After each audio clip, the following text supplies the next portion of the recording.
প্রতিদিন সন্ধ্যায় আমার বন্ধু বিধবা বোনকে তাদের বাসায় পড়াতে যেতাম। পড়াতে পড়াতে বন্ধুর বোনের সাথে আমার একটা ভালো সম্পর্ক গড়ে ওঠে। একদিন সন্ধ্যায় ওদের বাসায় গিয়ে দেখি পুরো বাসা ফাঁকা, বাড়িতে শুধু বন্ধু বিধবা বোন ছাড়া সবাই দাওয়াত খেতে গেছে। ফাঁকা বাসায় আমার কি যে হলো, নিজেকে আর ঠিক রাখতে পারলাম না। বন্ধুরা, প্রথম থেকে শুরু করা যাক। সেদিন যখন শ্যামল আমার বাসায় আসলো, আমি যেমন অবাক তেমনি খুশি হয়েছিলাম। শ্যামলের বাবা কবে যে কলকাতা শহরে বাড়ি বানালো আমি সেটা জানতেও পারিনি, কারণ প্রায় 7 বছর ওদের সাথে যোগাযোগ নেই। শ্যামলের বাবা আর আমার বাবা দুজনে কলিগ, সে থেকেই শ্যামলের সাথে পরিচয় এবং বন্ধুত্ব। আমাদের ছোটবেলায় প্রায় অনেক বছর একসাথে কেটেছে। শ্যামলের ছোট আরেকটা ভাই আর 2টা বোন আছে। আসলে বাবা আগে অফিস থেকে বদলি হয়ে আসার পরই ওদের সাথে আমার যোগাযোগ বিচ্ছিন্ন হয়ে যায়। শ্যামলের কাছে জানতে পারলাম এরই মধ্যে ওদের পরিবারে অনেক ঘটনা ঘটেছে। আমার পরিবারেও দুজনেরই বাবা মারা গেছে। তবে পার্থক্য এই যে শ্যামল লেখাপড়ার পাট চুকিয়ে একটা চাকরি করছে, আর আমি তখন বেকার। আসলে শ্যামল আমার কাছে এসেছিল একটা রিকোয়েস্ট নিয়ে। ও কার কাছ থেকে যেন জেনেছে যে প্রাইভেট টিউশনিতে আমার প্রচুর সুনাম হয়েছে। আসলে ও তাই চাকরি না পেয়ে বাবার অবর্তমানে সংসারের বোঝা টানার জন্য টিউশনি করতে শুরু করি। আমার পড়ানো নিজস্ব আবিষ্কৃত কিছু পদ্ধতি ছিল, যা দিয়ে আমি অনেক দুর্বল ছাত্রছাত্রীদেরও অঙ্ক আর ইংরেজি খুব সহজে শেখার রাস্তা করে দিতাম। ফলে আমার সব ছাত্রছাত্রী পরীক্ষায় বেশ ভালো ফলাফল করত। আর সেই কারণেই আমার ছাত্রছাত্রীর অভাব ছিল না বলে আমি বছরের মাঝামাঝি কোনো ছাত্রছাত্রী নিতাম না। কিন্তু শ্যামল এসেছিল বন্ধুত্বের দাবি নিয়ে, যাতে আমি ওর বোন পিঙ্কিকে পড়াই। তখন জুলাই মাস গড়পড়তা, এসসি পরীক্ষার আর মাত্র কয়েক মাস বাকি। শ্যামলকে কি আমি ফেরাতে পারি? শ্যামলের কাছে শুনলাম পিঙ্কির জীবনের ইতিহাস। 3 বছর আগে পিঙ্কি যখন এসসি পরীক্ষা দেওয়ার জন্য প্রস্তুতি নিচ্ছিল, তখনই একটা বিয়ের প্রস্তাব আসে। ছেলে সৌদি প্রবাসী, উচ্চশিক্ষিত, সম্ভ্রান্ত পরিবারের, ভদ্র ও বিনয়ী। ছেলে প্রচুর টাকা কামায়, বিয়ের পরই বুকে সৌদি নিয়ে যাবে। মেয়ের সুখে থাকবে ভেবে সে আমলের বাবা মা আর পিছন ফিরে তাকাননি। পিঙ্কির আরএসসি দেওয়া হলো না। সত্যি সত্যি বিয়ের 8 মাসের মধ্যে ওকে ওর স্বামী সৌদি নিয়ে গেল। শ্যামলের বাবা মায়ের স্বপ্নকে সত্যি করে পিঙ্কি খুব সুখে দিন কাটাতে লাগল।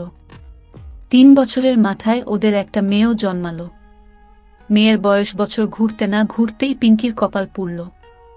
একদিন রাতে বাসায় ফিরতে গিয়ে রোড অ্যাক্সিডেন্টে পিঙ্কির স্বামী মারা গেল। বিধবা হয় পিঙ্কি মেয়েকে নিয়ে বাবার সংসারে ফিরে এলো। কিন্তু ততদিনে শ্যামলের বাবা মারা গেছে। এখন শ্যামলের যায়, ওদের সংসার চলে। স্বামীর মৃত্যুর শোক অনেক আগেই সামলে নিয়েছে পিঙ্কি। পিঙ্কি খুবই বুদ্ধিমতী মেয়ে। নিজেই ভেবে স্থির করেছে, যত সুন্দরী হোক বিধবা আর বেকার, পিঙ্কিকে ভালো কোনো ছেলে বিয়ে করতে চাইবে না। তার উপরে সেই স্বামী ওর মেয়ের দায়িত্ব নিতে চাইবে না। কিন্তু ও যদি এসসি পাশ করে নার্সিং ট্রেনিংটা করে না, সে চাকরিটা পেয়ে যায়। তখন অনেক ভালো ভালো ছেলে ওকে ওর মেয়েকে মেয়ের মর্যাদা দিয়ে বিয়ে করার জন্য এগিয়ে আসবে। আমি বললাম, পিঙ্কি ঠিকই ভেবেছে, কিন্তু তুই ছাড়া তো এত কম সময়ের মধ্যে ওকে পরীক্ষার জন্য তৈরি করা আর কারো পক্ষে সম্ভব হবে না। বন্ধু, তুই ওর দায়িত্বটা নিয়ে বেতন যা লাগে আমি দিব, তুই চিন্তা করিস না। শ্যামল আমাকে বলল।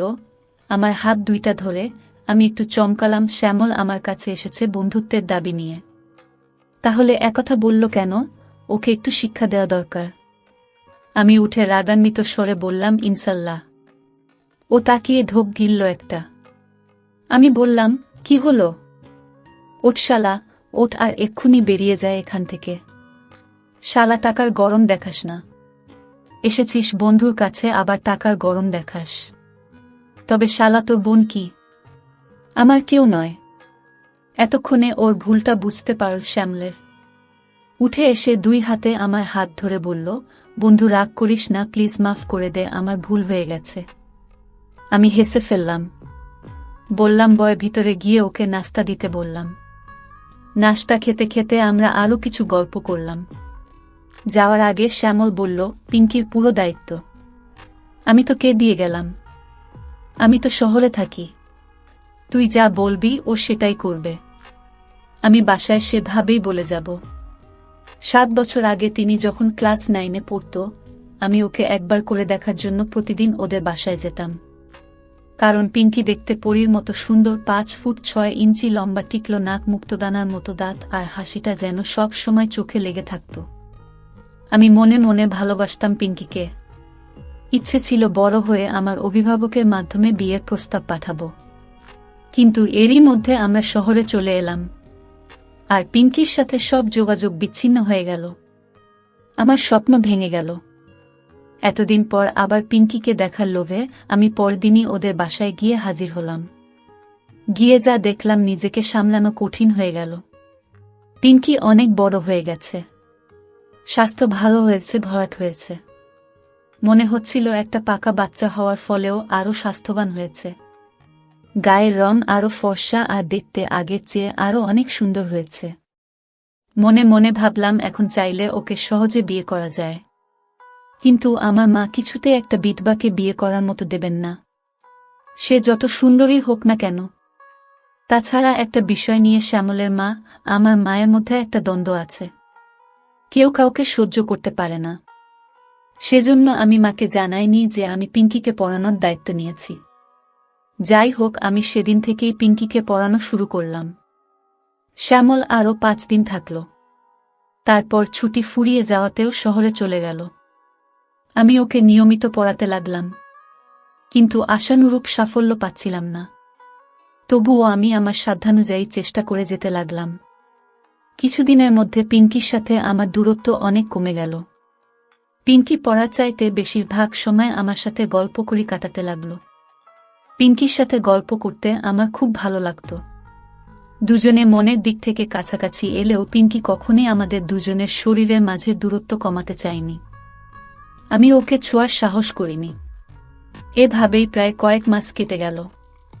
শেষ পর্যন্ত আমরা দুজনেই বুঝতে পারলাম যে পিঙ্কির পক্ষে এসএসসি পাশ করা অসম্ভব। কিন্তু নিয়মিত চিঠিতে শ্যামল আমাকে লিখতে যে করেই হোক পিঙ্কিকে এসএসসি পাশ করাতেই হবে, এর কোনো বিকল্প নেই। কিন্তু পিঙ্কি দীর্ঘদিন পড়াশোনা বন্ধ থাকার ফলে ওর মুখস্থ করার ক্ষমতা নষ্ট হয়ে গিয়েছিল। পড়া কিছুতেই মনে রাখতে পারছিল না। অবশেষে আমি বাধ্য হয়ে পিঙ্কিকে সব জানিয়ে চিঠি লিখলাম। শ্যামল আমাকে যে কোনো মূল্যে বা উপায়ে পিঙ্কিকে পাশ করানোর ব্যবস্থা করতে বলল। পরে একান্ত বাধ্য হয়ে কেবল পিঙ্কির ভবিষ্যতের কথা ভেবে আমি আমার নীতি বিসর্জন দিলাম। কারণ নকল করা ছাড়া পিঙ্কির উত্তরণের আর কোনো পথ নেই। আমি শ্যামলকে শিক্ষা জানালে শ্যামল আমাকে ব্যবস্থা করতে বলল।